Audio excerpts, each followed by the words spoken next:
Bonsoir, dans l'actualité ce soir, c'est parti pour la campagne de commercialisation des métaux ferreux et non ferreux pour l'exercice 2018-2019. L'accent a été mis sur la promotion des entreprises locales et le respect de la réglementation. Et puis la méningite, une réelle menace de santé publique en Guinée, 80 cas suspects, dont 10 décès pour ce début d'année 2018. Pour renforcer la riposte, 54 sites sont en cours d'installation dans les 17 préfectures les plus chaudes du pays. Enfin, nous irons à Daramaniaki avec ce touffe de soulagement pour les populations locales. 18 écoles viennent d'être mises à la disposition des acteurs du système éducatif évoluant dans cette localité. Voilà pour le sommaire. Encore une fois, bonsoir à toutes et à tous. Le président de l'Assemblée paritaire de l'Union européenne chez le président du législatif guinéen, l'entretien entre ces deux personnalités a porté essentiellement sur l'implication de l'institution parlementaire dans la gestion de la crise que traverse le pays. Compte rendu d'audience, Robert Siditono. À l'Assemblée nationale, la mission de l'Assemblée parlementaire paritaire de l'Union européenne est venue écouter le point de vue de l'institution et connaître son niveau d'implication dans la gestion de la crise sociopolitique qui traverse le pays. Sur la question, le président de l'Assemblée nationale a largement informé la mission de l'Union européenne des démarches entreprises en termes de l'appel de tous les acteurs concernés à la retenue et au dialogue, mais aussi à l'application et au respect de la loi. L'entretien a par ailleurs permis de débattre d'autres sujets devant impliquer tous les acteurs de la vie nationale pour une sortie apaisée des crises. Dans une démocratie encore jeune, et donc il faut un peu de temps pour tout ça, mais si on se met tous à tirer dans le même sens, la préoccupation en Guinée-Conakry, à mon avis, n'est pas plus préoccupante que dans un ensemble d'autres pays. Mais je crois qu'ici, il y a quand même une volonté politique d'en sortir. Aujourd'hui, tous les pays sont préoccupés par leur manière de diriger. Ce n'est pas facile. Il n'y a plus aucun pays qui peut gouverner facilement. Donc, et il faut beaucoup compter sur la bonne volonté des uns et des autres. Moi, j'ai confiance. Je pense que bon, il y a un gros travail qui est fait en matière économique et donc sociale. En matière démocratique, c'est quand même pas si mal que ça que le Parlement vote à l'unanimité un budget. Ça veut quand même dire que l'opposition et la majorité peuvent s'entendre. La Guinée-Conakry détient un certain nombre d'atouts. C'est un endroit géopolitique et géostratégique important à faire valoir dans ses relations internationales. Il y a un élément qui est peut-être passé inaperçu de la part des Guinéens, mais la manière dont le président a conduit la présidence de l'Union africaine a été saluée par tout le monde. Il a joué un rôle important dans l'apaisement sous-régional dans un certain nombre de pays. Les questions liées au renforcement des liens d'amitié et de coopération entre l'Assemblée nationale guinéenne et l'Assemblée parlementaire paritaire ont aussi marqué l'entretien. La campagne de commercialisation des métaux ferreux et non ferreux a été officiellement lancée cette semaine à Conakry pour l'exercice 2018-2019. L'accent a été mis sur le respect de la réglementation dans le secteur. Aboubakar Diaby, Alassane Tondon Camara. Il s'agit de la commercialisation des métaux usés constitués de fer notamment et d'autres comme le zinc et l'aluminium. Pour assurer une pérennisation de cette activité en Guinée, les ferrailleurs plaident pour un soutien accru du département du commerce. Pour être fort sur le terrain, il faut être appuyé par le ministère tutelle. C'est pourquoi on ne manque pas de dire vraiment au ministère tutelle de nous renforcer pour avoir vraiment asseoir notre pouvoir. En nous accordant certains papiers avant de donner à nos partenaires qui passent par la fédération, que la fédération fasse ce travail-là pour une meilleure organisation, bien sûr. Donc avec ça, là on pourra asseoir notre autorité réellement. Lors de la cérémonie de lancement de l'exercice 2018-2019 au sein de la filière ferraille, les autorités du ministère du Commerce ont insisté sur la réglementation dans le secteur. Pour cette deuxième expérience, les règles doivent être respectées dans les différents centres de tri. Nous avons attiré leur attention sur ça, sur la cohésion et l'entente, et qui est certainement un leadership qui va gérer et diriger plutôt la fédération. Et maintenant, le reste des préoccupations, nous allons les tenir compte. Certaines sont déjà prises en compte comme mesure de la nouvelle campagne de commercialisation en ce qui concerne la primauté de la certification de l'acte qui sera délivré par la fédération dans les centres de tri, mais aussi nous avons pris aussi des mesures dans l'acte protégeant nos unités industrielles. Les acteurs de la filière ferraille sont déjà constitués en fédération pour mieux défendre leurs intérêts. À travers cette opération, la Guinée intègre enfin le système du commerce international. L'incendie qui a calciné certaines boutiques à Medina suscite beaucoup d'indignation de la part des hommes d'affaires guinéens. C'est le cas du Conseil national du patronat. Ousmane Kaba et son équipe viennent d'offrir un fourrage et une importante somme d'argent aux sinistrés du marché Mbalia. Le point avec Elaji Ayassila. Le marché Mbalia de Medina garde encore quelques traces de l'incendie du 17 mars dernier. Un incendie qui a causé d'énormes dégâts portant sur des marchandises et des billets de banque. Préoccupé par ce drame, le Conseil national du patronat guinéen a visité les installations et apporté une contribution d'un montant symbolique de 50 millions de francs guinéens. Un fourrage sera aussi offert au marché de Medina dans les prochains jours. Juste une manifestation de solidarité par rapport à ce qui est arrivé à nos collègues du secteur privé. Ce que nous avons vu depuis que nous sommes arrivés prouve que le secteur privé, dans sa globalité, a tout intérêt à s'unir pour servir de guide à tout gouvernant pour améliorer les conditions de vie des Guinéens. Au total, 290 conteneurs, 20 ateliers et 78 tables ont été calcinés et 398 victimes recensées. Un sinistre qui risque de marquer longtemps la vie de ces commerçants. Ils se réjouissent de cette marque de sympathie de la part du patronat guinéen.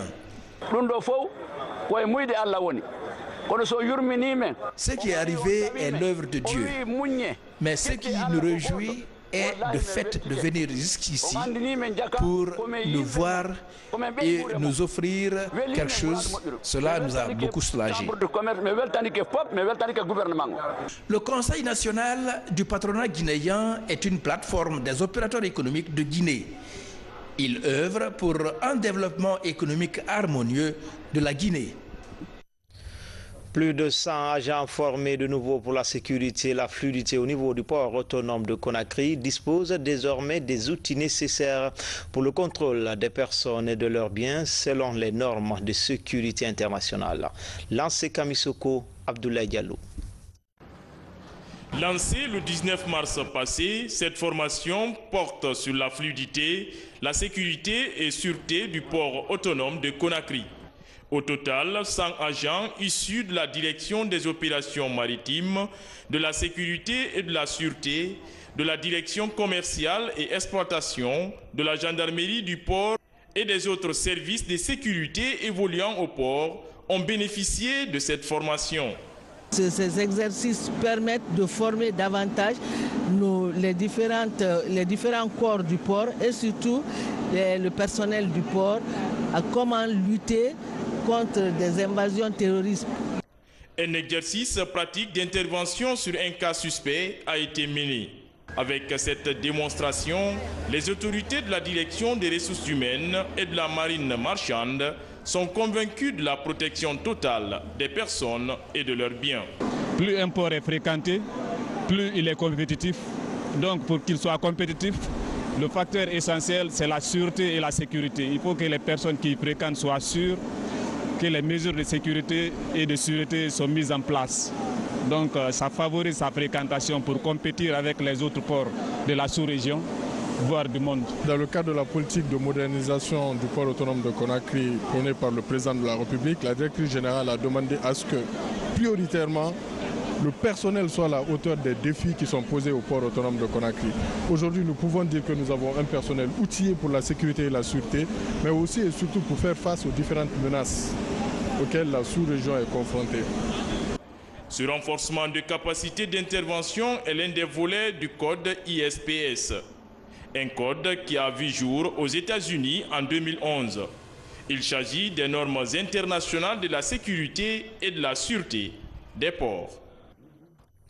Dans l'actualité également, encourager une exploitation responsable de nos ressources halieutiques et le sens de cette tournée du ministre des Pêches dans les bases de surveillance du littoral. Et c'est pour la première fois que le débarcadère de Bongolon dans la préfecture de Bofa reçoit un ministre. Les conditions de travail des surveillants maritimes et les réalités de la pêche artisanale ont été examinées au cours de cette visite. Reportage en Soumani Toumani Kamara. Aller à la rencontre des différents acteurs de la pêche est l'un des volets de la nouvelle politique du gouvernement pour être en phase avec les réalités du secteur. Sur cette lancée, et pour la première fois de son histoire, le débarcadère de Bogolon dans Bofa accueille un ministre de la République.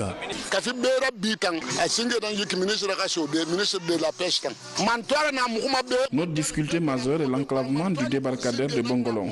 En saison de pluie, il est impossible d'évacuer nos produits par la route. C'est la doléance que nous avons posée au ministre des Pêches. Frédéric Loa visite les installations, échange avec les pêcheurs artisans et s'offre une traversée en mer pour mieux apprécier les activités de pêche et de surveillance maritime. Je suis vraiment comblé et je suis aussi surpris en même temps d'apprendre que je suis le premier des ministres des Pêches à faire un tour dans cette localité. Et c'est l'occasion pour moi de m'engager à aider ces pêcheurs, à aider les surveillants des pêches. En fait, si nous voulons une pêche, si nous voulons un truc efficace, si nous voulons faire une pêche durable, il faut être avec ceux qui surveillent, il faut être avec ceux qui pêchent. Créé en 1999 comme l'une des 6 bases du Centre national de surveillance des pêches, Bogolon, malgré quelques difficultés, continue de veiller au respect des normes et zones de pêche. C'est non seulement la surveillance en mer, à terre et à quai, dans le cadre de la lutte contre la pêche INN. Quand nous sortons, non, ce n'est pas facile. C'est quand nous sommes dans la zone couverte par le réseau. Mais sinon, le réseau téléphonique. Mais sinon, nous n'avons pas ces moyens. C'est pourquoi on a même signalé ça. Nous avons les difficultés de communication. Nous avons les difficultés d'eau. Nous allons à 7 km, à plus de 7 km pour puiser de l'eau régulièrement. Situé à une trentaine de kilomètres de la route nationale Bofa-Boké, le débarcadère de Bogolon a du mal à drainer ses produits de pêche vers les centres-villes. Des solutions sont envisagées pour rendre effective la nouvelle dynamique amorcée au ministère des Pêches, celle d'une exploitation responsable de nos ressources maritimes, mais aussi permettre à la pêche artisanale d'accroître sa contribution dans la fourniture des produits halieutiques aux populations. Comme annoncé dans les titres, la méningite est une réelle menace de santé publique en Guinée. Depuis des efforts du gouvernement et ses partenaires, des cas suspects de la maladie sont enregistrés depuis le début de cette année avec 10 décès. Pour renforcer la surveillance de cette épidémie, 54 sites sentinelles sont en cours d'installation dans les 17 préfectures les plus chaudes du pays. L'action est pilotée par l'Agence nationale de sécurité sanitaire. Sori de Kera. Mois de mars, mois de la chaleur par excellence. C'est aussi la période de survenue de certaines maladies à potentiel épidémique. C'est le cas de l'épidémie de la méningite. Depuis janvier 2018, 80 cas suspects sont enregistrés en Guinée avec 10 décès. Le nouveau plan de riposte envisagé est la mise en place de 3 sites sentinelles dans chacune des 17 préfectures les plus chaudes du pays. Les agents des sites sont formés aux techniques de détection précoce de la maladie. Farana se trouve dans la zone à haut risque de survenue de la méningite parce que tous les districts sanitaires de la région de Farana se trouvent dans la zone de la ceinture méningée. Raison pour laquelle nous sommes là, pour la réactivation de ces sites dans ces différentes localités. Avec l'ANS, on a formé 641 agents de santé communautaire et pratiquement chaque village a un agent formé et ces agents donc sont chargés d'assurer la surveillance à base communautaire. Et cette activité donc qu'on vient donc de lancer, ça va non seulement améliorer la surveillance de cette maladie, parce que nous savons que, je l'ai dit tantôt, c'est une maladie qui est dangereuse. Donc ces sites sentinelles vont donc assurer la surveillance donc, de cette maladie, en plus des autres maladies à potentiel épidémique. Au niveau de chaque structure identifiée, la formation touche le chef du centre de santé, son suppléant est le point focal de la surveillance à base communautaire. La formation est aussi élargie à 6 médecins des services des urgences, de la pédiatrie, de la médecine et 4 spécialistes des centres de traitement épidémiologique. Ces derniers s'occupent essentiellement de la prise en charge des cas de la méningite jugés graves. Quand un syndrome méningé est posé au CTPC, la première attitude c'est de faire d'abord un prélèvement, c'est-à-dire la ponction lombaire, pour analyser le liquide céphalorachidien. Maintenant, en fonction de ces résultats, on met maintenant un traitement en route. L'implantation des sites sentinelles méningite intervient après la mise en place des équipes régionales et préfectorales d'alerte et de riposte aux épidémies, ainsi que les centres d'opération des urgences en santé publique. L'offensive du ministère de la Santé à travers l'Agence nationale de sécurité sanitaire vise à doter la Guinée de moyens de prévention et de gestion rapide et efficace des épidémies. À Mamou, l'heure est à la surveillance aussi des maladies animales. L'USAID et la FAO tentent d'élaborer un plan national de surveillance de la brucellose, une maladie d'origine animale qui s'attaque souvent au cheptel. RTG Mamou, Mamadou Patibaldi. Amamou, agent vétérinaire et spécialiste de santé des régions de la Basse et de la Moyenne Guinée, ainsi que des experts et consultants guinéens sont venus échanger sur comment mettre en œuvre le plan national de surveillance de la brucellose. La démarche vise à définir des stratégies efficaces de surveillance syndromique de cette maladie encore mal maîtrisée par les éleveurs. Pour lutter efficacement contre cette zoonose, il faut l'attaquer à sa source animale. C'est la raison pour laquelle le ministère de l'Élevage et des Productions animales, à travers la Direction nationale des services vétérinaires, organise ce présent atelier afin de vous outiller. Identifiée comme une maladie à haute potentialité endémique par les experts, la brucellose est l'une des pathologies la plus dangereuse pour le cheptel et la santé des populations, avec des incidences graves sur l'économie du pays. Pour renforcer ses actions sur le terrain, le ministère de l'Élevage et des Protections animales et la FAO préconisent l'approche One Wealth, une stratégie qui implique l'ensemble des acteurs. Au sortir de cette formation, vous serez capable de mettre en place un système d'alerte efficace pour le dépistage, la surveillance, afin de mener la lutte contre la brucellose.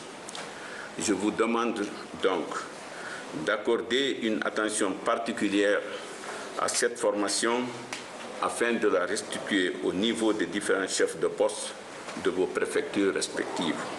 Avec ces concertations périodiques, le gouvernement attache de prix à la promotion du secteur à travers la détection précoce de l'épidémie, l'élaboration d'une feuille de route de lutte contre les zoonoses pour les acteurs et partenaires et une large sensibilisation des éleveurs sur le respect des règles de surveillance du cheptel en Guinée. Respect du contenu local par les entreprises minières, la SND tente actuellement une approche de formation professionnelle des jeunes déscolarisés, non scolarisés. La première phase de ce programme a touché une vingtaine de jeunes des localités de Sigirini. Mamadi Ternakamisoko. Ces jeunes âgés de 14 à 20 ans démontrent leur savoir-faire sur les installations de la SMD. Fraîchement sortis du centre de formation professionnelle de Sigiri, où ils ont appris les métiers d'électricité bâtiment et de plomberie sanitaire pendant une année à la charge de la société minière. Aujourd'hui stagiaires à la SMD, ces 10 jeunes reçoivent leur certificat de qualification professionnelle. À leur côté, 10 autres jeunes dames bénéficiaires de 2 années de formation en couture à Sigirini sont libérées à la satisfaction générale. Nous sommes confrontés à une demande d'emploi. Bon, disons des demandes récurrentes d'emploi venant de la communauté. Il se trouve que nous ne pouvons pas offrir des emplois, nous ne pourrons pas satisfaire toutes les demandes. Alors nous nous sommes dit il vaut mieux prendre autrement cette question d'emploi au niveau de la société. En quoi faisant? Il faut accompagner les jeunes dans l'apprentissage, notamment des métiers. L'objectif principal est de promouvoir l'insertion socio-économique et l'employabilité des jeunes. Cette initiative locale de formation qualifiante pourrait être un moyen de sortir de nombreux jeunes du piège de l'orpaillage traditionnel. C'est à la collaboration de la société, de la localité qui nous ont fourni l'effort pour la formation à Sigiri pour nous débarrasser de l'orpaillage, pour nous donner la vie. Et aujourd'hui, on est très content. Je suis ravi de cette formation des jeunes filles et des jeunes garçons de la collectivité locale de Sigirini.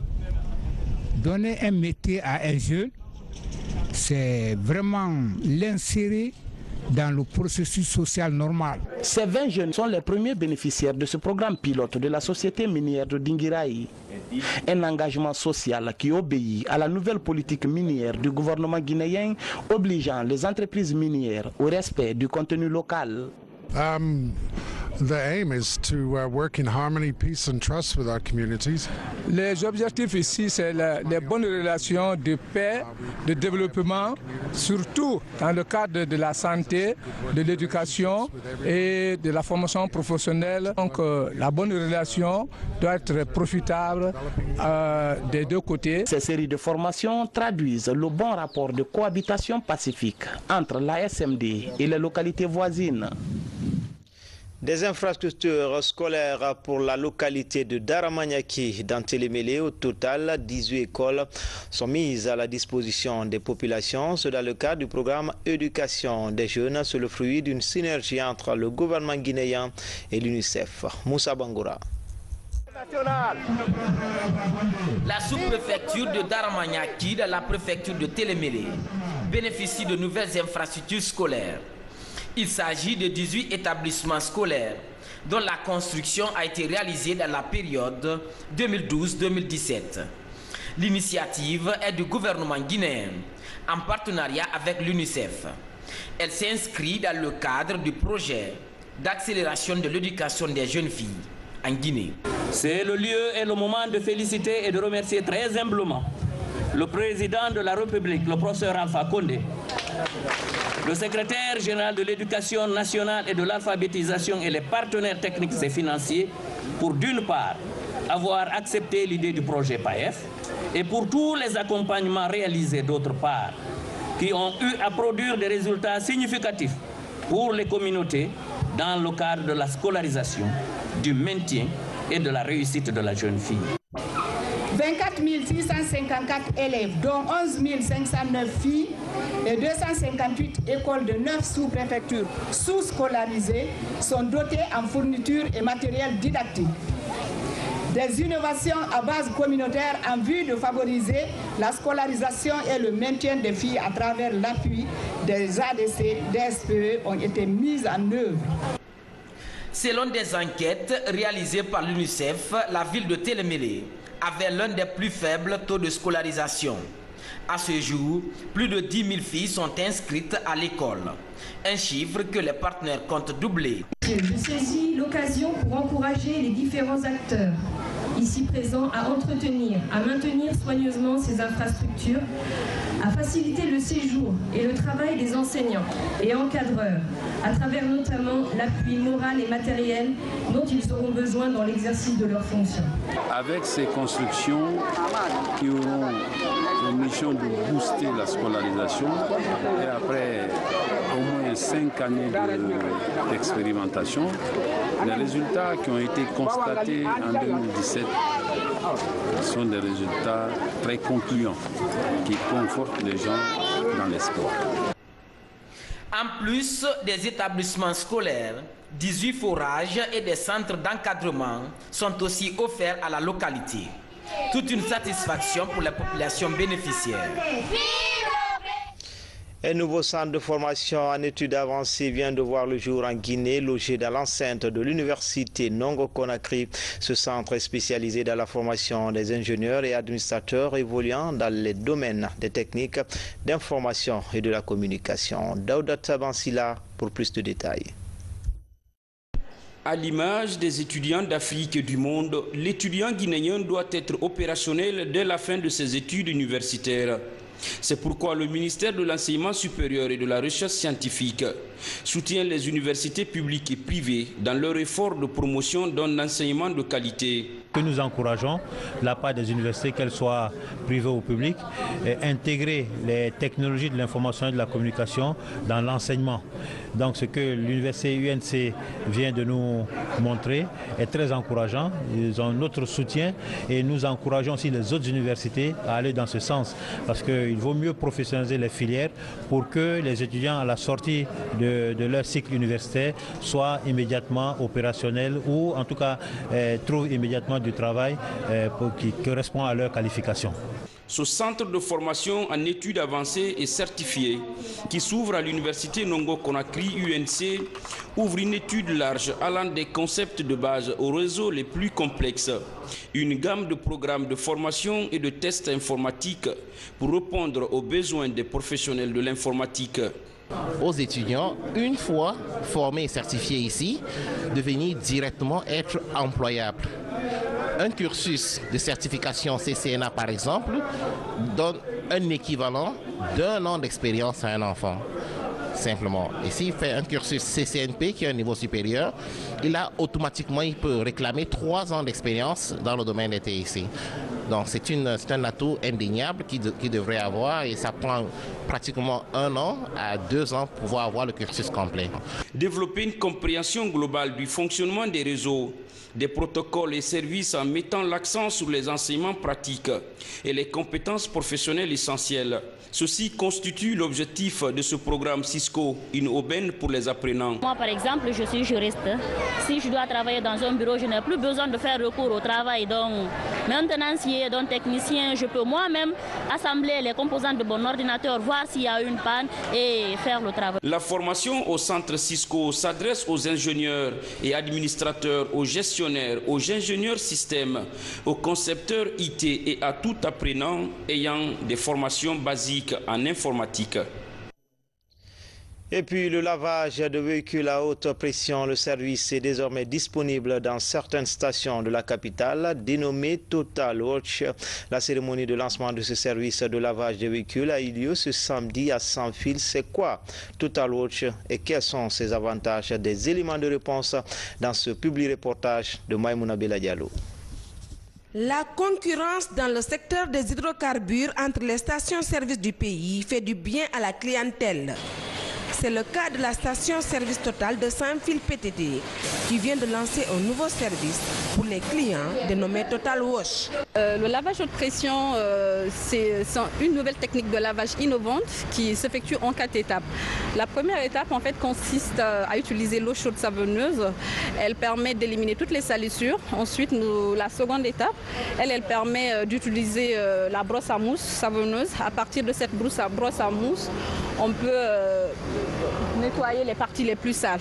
Et ensuite, nous passons à la troisième étape, qui est la phase de rinçage.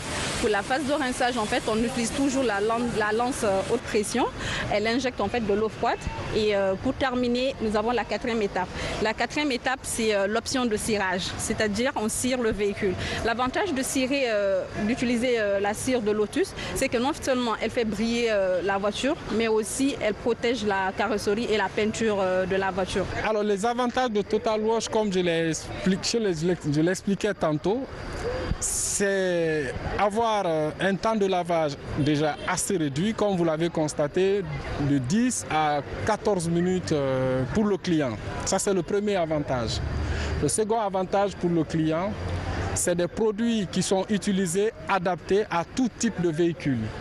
Des produits de la jante à la carrosserie, à l'intérieur des véhicules. C'est ça l'avantage. En plus aussi, vous avez le coût. Avoir ces services-là de qualité à un coût très raisonnable. Aussitôt lancé, ce service par sa qualité, sa rapidité et surtout son tarif accessible attire déjà du monde. Ce véhicule blanc est arrivé très sale et après 15 minutes de service, Total Wash, le propriétaire se dit heureux. Je suis content aujourd'hui parce que j'ai vu ma voiture, elle est belle, elle est jolie encore, elle est propre. Donc vraiment, je suis content aujourd'hui. Même son de cloche pour cette dame propriétaire de cet autre véhicule. Elle promet de revenir pour un autre service. Total Wash utilise un matériel de dernière génération pour toutes sortes de véhicules. Il est disponible pour le moment dans les stations Total de Sam, Fil PTT, Bellevue, T5, Minière et Kisoso pour le confort des conducteurs. Ce dimanche 1er avril, les chrétiens du monde célèbrent Pâques. Après 40 jours de jeûne, de prière et d'abstinence, les fidèles vont célébrer la résurrection du Christ. À propos, voici la déclaration du secrétaire général aux affaires religieuses, Elhadj Ali Chamal Bangoura, est au micro de Aboubakar Diaby. À cette occasion solennelle, au nom de son Excellence, professeur Alpha Condé, président de la République, chef de l'État, de celui de M. Mamadi Youla, Premier ministre, chef du gouvernement, au nom de tous les fidèles musulmans de Guinée et à mon nom personnel, j'ai l'insigne honneur et le plaisir de vous souhaiter une très joyeuse fête de Pâques 2018. Ainsi qu'à tous les autres chrétiennes et chrétiens du monde. Les peuples de Guinée en général et le gouvernement en particulier sont convaincus que Dieu le tout miséricordieux et le très miséricordieux dans votre carême a pris en compte, grâce à l'humilité et l'insistance de vos prières, les préoccupations majeures que vous lui avez soumises et les crises actuelles qui traversent la nation guinéenne pour des fins heureuses. Que Dieu vous entende et exauce vos prières et qu'il déverse sa miséricorde sur la Guinée et les Guinéens. Et puis, juste après ce journal, vous suivrez la déclaration du président de l'Alliance des Églises et Missions évangéliques de Guinée par rapport à la célébration de la fête de Pâques. Enfin, page noire, la famille Conté de Bouramaya vient de perdre un de leurs. Elhadj Mamadouba Conté, frère cadet de feu général Lansana Conté, ancien président. Décès survenu ce vendredi 30 mars des suites de maladie. Le gouvernement a été représenté par le Premier ministre Mamadi Youla. Ousmane Bangoura. Elhadj Mamadouba Conté a tiré sa révérence ce vendredi 30 mars à Conakry, aux environs de 6 h du matin, à l'âge de 76 ans, des suites de maladie. Formodou Conté, pour les intimes, est le frère cadet du général Lansana Conté, ancien président de la République de Guinée de 1984 à 2008. Aussitôt informé, le Premier ministre, chef du gouvernement, est venu présenter les condoléances du chef de l'État et du peuple de Guinée à la famille éplorée. Le chef de l'État, lorsqu'il a appris cette triste nouvelle, a immédiatement dépêché une délégation, comme vous le voyez, de haut niveau. Il m'a demandé personnellement de venir auprès de la famille Conté, accompagné de cette forte délégation, pour venir présenter ses condoléances à lui en tant que chef de l'État, les condoléances du gouvernement et les condoléances de tout le peuple de Guinée à la famille du président Lansana Conté. Venus des différentes localités de Bouramaya, parents, amis et collaborateurs se souviennent de l'homme. C'est un homme humble, religieux, honnêtement, qui a passé toute sa vie de façon modeste, même pendant le temps du pouvoir de son grand frère. C'est un regret pour la famille, car c'est une autorité morale qui est partie aujourd'hui. Il est difficile de le remplacer dans sa famille. Vraiment, merci au président de la République, merci aux membres du gouvernement, merci à l'ensemble des Guinéens qui ont bien voulu assister la famille, venir présenter leurs condoléances, tous les Guinéens. C'est le lieu, je crois, de réalisation que nous devons faire en tête que les Guinéens, nous sommes une et indivisibles. Et nous devons continuer dans ce sens-là. C'est désormais ici, dans son Bouramaya natal, qu'El Hadji Mamadou Ba Konté Foromodou repose auprès de ses frères. Voilà, c'était tout pour ce soir. Grand a été le plaisir pour moi de vous servir. À demain, Inch'Allah.